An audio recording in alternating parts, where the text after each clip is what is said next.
Welcome to my world, where you will experience an atmosphere of love, relevant subjects, and motivation. So let's talk about things that matter. What matters to you matters to me.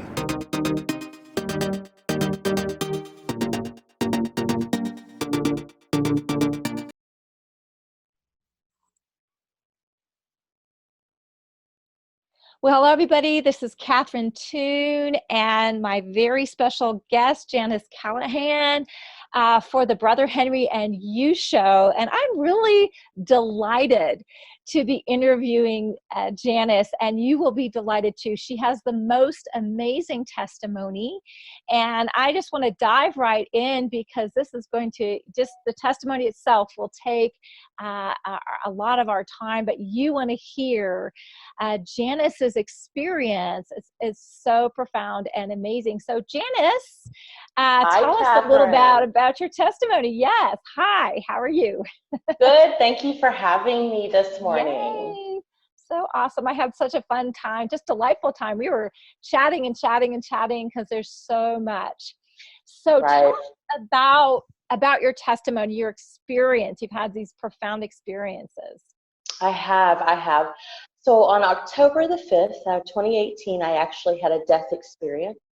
I don't say near-death experience anymore because the truth was I was dead, and I did ask to be sent back.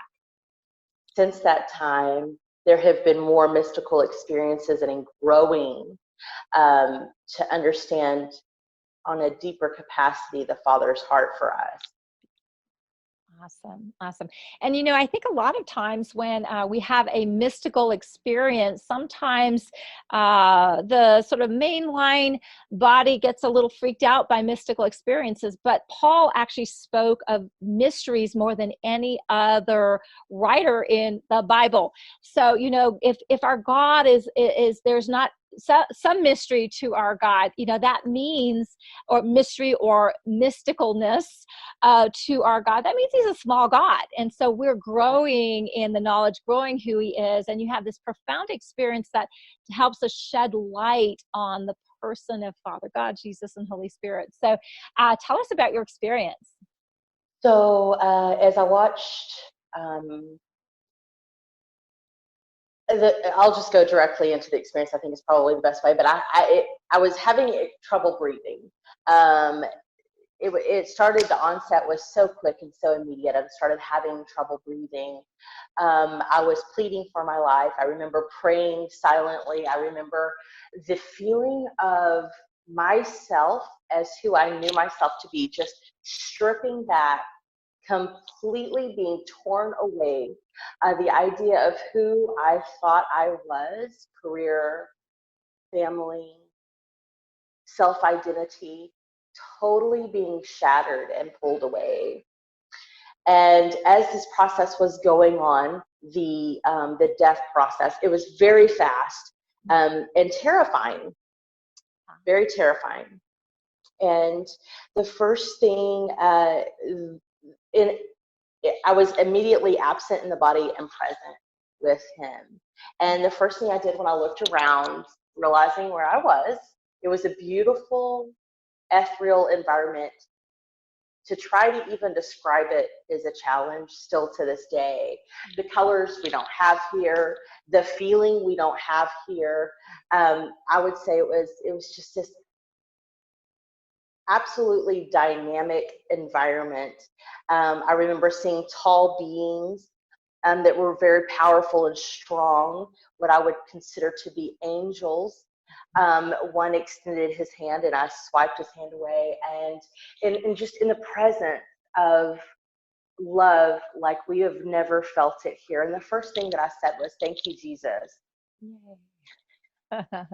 There was no condemnation. There was no fear. This was a reverence, a holy, inspired awe for the reality of what was before me, which is spirit. Wow. And did you at that time, did you know that Jesus was present? Did it feel like Jesus? Was it just a part of you that just, this is Jesus? And yes. These are, these beings and all of that. So you just knew in your knower, no one had to explain to you. Was that, I'm kind of getting that vibe from that. Was that how it felt? It felt exactly like what I had been praying in the moments when I was begging not to die had just came to be in my surroundings, that I was actually living the prayer just that I had spoken. Wow. And in his presence, I said, please send me back. Let me go back. I am so sorry. And I made a million promises saying, you know, that I would be a better mother. This was a drug related death. I would walk a different walk. I would be who I was supposed to be. But there was also this very, very, the best way I can describe it is the veil that is over our understanding of who he is was completely pulled back. That's beautiful. Yeah. And the veil over this world was then taken over, where I was aware of who I was. I was aware of myself. My memories were still intact. But they didn't matter. This was it was the revelation that everything that I had ever suffered or experienced was well worth it. Wow. That is so amazing. And was that kind of the extent of the experience, or did it continue on? That is actually just the beginning of the experience. The experience unfolded to such a degree. So as I was being bombarded with love, it was permeating every cell of my being at this point. Yeah. And it was so powerful looking back, thinking back on it. How did I even stand? How did I, and, you know, I wasn't really looking at my feet, so I'm assuming I'm standing right. And so from that point, the environment completely shifted, and then we were standing on a platform, and I was looking down at everyone, and they were looking up at me. And so at this point, like, I whisper, or, you know, everything's telepathic, but still whispering, like, what do I do? And he said, love them. Oh, I love that so much. Yes. Right? Said, well, it's all about love. But what am I going to say? And he said, the truth. Yeah. And I said, well, what do I need to change? And at that point, I'm thinking about me. I'm thinking about my beliefs. I'm thinking about so many things. Our ability to process and send and receive thoughts is a million times faster in that environment. So we really are using our full capacities. We're fully functioning in his presence. And I said, well, what do I change? And he said, nothing. And I said, well, where am I going to learn everything? And he said, it's already inside of you. Wow. And at that point, I realized he was giving me a message, and I was going to be telling people the story. And I didn't really know exactly what that meant, but all of a sudden we were back in the first environment. He swept me up into his spirit, and it was like I was completely spirit. So as he is what holds us together, he showed me what it's like to be fully raptured up into him. And the experience was personal at that point. It showed some things that I had experienced, but also showed me there was this sense of other people not understanding how loved they are. There was a sense of other people not believing how precious they are to him. And at that point, it was like I took a deep breath, and I was back in my body. Wow. You know, one of the things that I really love about your testimony, because as you said, you know, this was a drug-related experience. So, you know, probably not the wisest choice, you know, but I love it. So you're just with Jesus, and there's no condemnation. It's all about love. And he's saying, listen, we're not talking about that. We're talking about my love for you and for everyone, and the message that you're sharing to share that love. and all of that. And you're like, what do I need to change? It's like, it's all inside you because he's already given everything to you. Isn't it amazing? So he's so masterful, that it encompasses everything already. And then you're back in your body with a message. How did this change you? How did your attitude towards people change, or attitude towards faith change? How did this impact you? Right. So when I returned, I experienced what I would call a baptism of the Holy Spirit, but I didn't know those words back then. So keep in mind, Jesus was my faith. I had always, realized that to be my truth, but I didn't attend church. I didn't fit in with the folks at church. And so I always felt like there was way more I wasn't being told. And so, which is I remember feeling this intense heat come upon me, and it felt as though I began to say, like, oh, I'm afraid I'm going to have a seizure, to myself. But this heat that came upon me and lasted for a while, I wasn't looking at the clock at this point, but I remember it just burning. And I was scared. It was very terrifying. But then after it subsided and I laid there for a little while, it was like this joy began to overtake me. Yeah. And this sense of peace. So before I died, I would say I lived in a state of inner conflict. Every decision, because when you have a lifestyle like that, for me, I never was comfortable with just being in that lifestyle. I always wanted to change. I always wanted to find that inner peace, and I just couldn't seem to it was always just right outside my grasp. And what I learned through this was that this was never supposed to be an external journey. This was always supposed to be an inward journey where the work was all going to be one-on-one, that mano personally tailored to who I am, to my trauma, to what needs to be healed, and that no one could do it for me. No one could tell me how to live in order for it to be done. This was far deeper than what I had ever experienced. And since that time, when he said, love them, so he's walking me through the true realization of who I am, and I believe who we all are, which is vessels of love.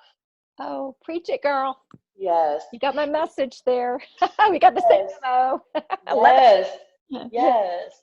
And there's been a lot of tears. I won't even pretend that there hasn't, Catherine. This was a complete changing of my life, because I was a professional executive sales rep for 16, 17 years in the technical software forums. So that no longer meshed with all of the rawness of who my new personality was. I'm still me. But I sit there and I would look across the table, and it was like I could feel that person's sadness. I could feel, and I would say, you don't want to talk about software, do you? You know, you don't want to. And so it created in me a desire to be who I truly am, and all the masks were torn away, and all the layers were torn away, to where I realized that, for lack of a better way to put it, Catherine, is we are actually in an environment that is conducive to distracting us who we are and who our true destiny is. So that changed everything, is the best way to put it. Wow. Well, and the profoundness of the experience resulting in such a massive transformation. And now you're marching forward with who you truly are, with your true purpose, and it all summed up in love them. So what is that looking like, a little practically? How is loving them looking like, just with feet on?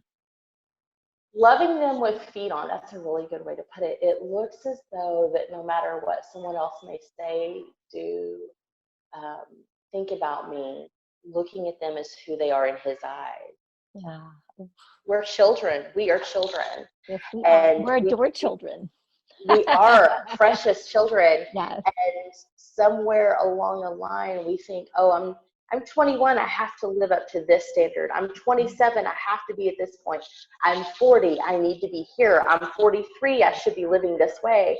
But truly, his wisdom is not the same as the world's. Mm-hmm. And it is through learning that the people that I maybe wouldn't have understood or sought out before are usually where I'm finding so much wisdom and able to share true revelation. But we're all, well, you know, Catherine, trauma is a part of daily life for us because of where we actually belong and where we come from. So we are inherently traumatized by the rudeness, by the callousness of this world. And so it means a lot of me looking at other people and seeing myself and seeing him in them. Wow. Love that. And I love the fact that the him and them is every single person, right? Yeah, all absolutely. his kids, all his creation. There's nothing outside of Jesus. He fills up all the space. And so as we're connecting to one another with God in us, whether we know it or not, or how, whatever level we know it, that doesn't change the reality of it. And as we're awakening with that, we're able to love one another and receive wisdom. I love what you were saying about the wisdom that you're actually receiving from other people that maybe you would not have sought out before. That is amazing. So what does that look like? Or have you, moving forward, are you, I hate to say, are you starting a ministry because you already have a ministry, but what does that look like practically? Are you planning to speak? Are you just living out your day and encountering people one-on-one? You know, are you writing a book? What does that look like in terms of getting that message out of loving one another and helping people know that they are so adored? You know, it's interesting because it looks impractical. It looks unsensible. Living out my day to day. So 30 days after the event, and you're exactly right, just to touch on what you said. Whenever I was on the platform peering down, no one was separate. No one stood apart. Everyone was together. And so when I came back and began to share this message, it was met with no from the people immediately in my circle. And I came back and I said, I'm not going to be that girl that talks about this. I'm not going to be that girl that gets on Facebook and starts sharing a bunch of Jesus stuff. And I really, that's how I felt. But what happened was along this journey, a couple of months in, I thought, how am I going to not share? This is too beautiful. This is too rich. How can I not just sing of his praises when what he's done for me is so great? And I write a lot. I do write constantly, hours every day. I don't have a book ready for release yet, but I am working on one. You know, I don't know that people would really have an interest in my journey. But what I really want to do, I want to inspire people to have their own journey to, that's more of where I feel led. You know, one of the ways where you inspire people in their own journey is by sharing your journey, because there's something in it, in their heart, that resonates with your journey. So I just kind of feel like I don't want you to discount your journey. It's so important. Everybody has their own journey, and it's so personal and so unique. But as you share your journey, a lot of times it awakens people to that, whoa, I want that richness. I want that whatever. And so, you know, how God is like moved through you and just the gorgeousness. I mean, I even saw as we were setting up for this thing, just how you were treating everybody in the coffee shop. So love. Yes, you're so, it's so beautiful. It was love with feet on, right? And so that draws you to people, and they want to know, who are you? What's your journey? And then it gives them permission and empowers them in their own journey. And I think that's so beautiful. So I'd hate for you to discount that, because it is so rich. And then it also is a testimony to what God has done. And then through this encounter that's awakened you to this glorious, you know, people and made in the image and likeness of love, and we're all one, and God is in all of us, and we're awakening to that. And ultimately, it looks like Jesus, who is love. And so all of that. And so, but I feel like love in your flavor is so gorgeous and needs to be shared. I'm so happy that, Henry is, causing us to do that, because that needs to be shared. It's beautiful, and it does glorify God, and he glorifies us. So it's this loving one another that lifts one another up, which is amazing. So, absolutely. So it sounds like right now it's maybe a little nebulous and hasn't kind of formed in terms of what that looks like. But I do believe it will form, and it will solidify in something that people can receive from, right? It's like a gem that is going to be brought out in the open. Yes? I hear that word a lot lately. I'm going to have to meditate on scripture. that. Yes, look at scripture that has that. Well, there's all sorts of that. I mean, we are his gem. Yes. We are his pearl of great price. We are all of that. We're a facet of who he is in our flavor, and that needs to be manifested. It's a manifestation of the sons and daughters of God. Yes. Yeah. Absolutely. So how do people connect with you? If they want to, it's like, oh, I'm so drawn to her. I want to hear more about her story. I want to hear more about these revelations. What's she writing about? How do they connect with you?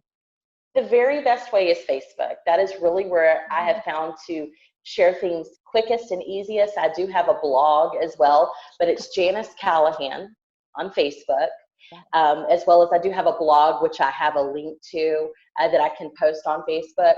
It's just Facebook is the quickest, easiest way to share as I get revelation. Since this has happened, I would say the best way to describe my lifestyle is this is what I do all day, every day, is studying, learning, and meditating. Nice. As well as reaching out to those who've reached out to me. So that's really the best way. Awesome. Oh, I love that. So any final thoughts that you want to share with people?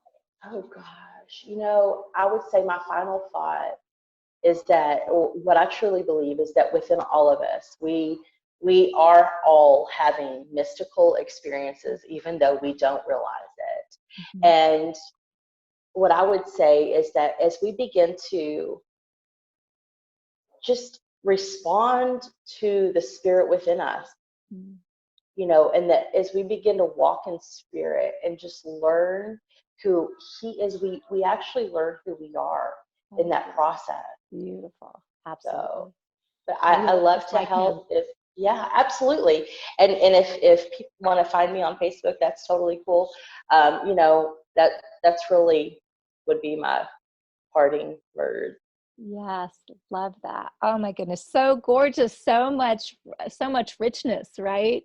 So thank you so much for being a part of the show, and I just have just enjoyed getting to know you. I'm looking forward to seeing kind of all your process and your journey kind of being unveiled, and you helping other people unveil theirs. Thank you for joining us. It's been wonderful. You are so welcome, Catherine. Thank you. Yay, awesome. All right, everybody. Well, make sure you share this. There's people that are having experiences. They're trying to understand them. They want to have some more mystical experiences and really connect with that. Obviously, there's just this gift that Janice is and that she carries to do that. So make sure you connect with her. And thank you for joining. Bless you, everybody. Love you guys. Bye-bye.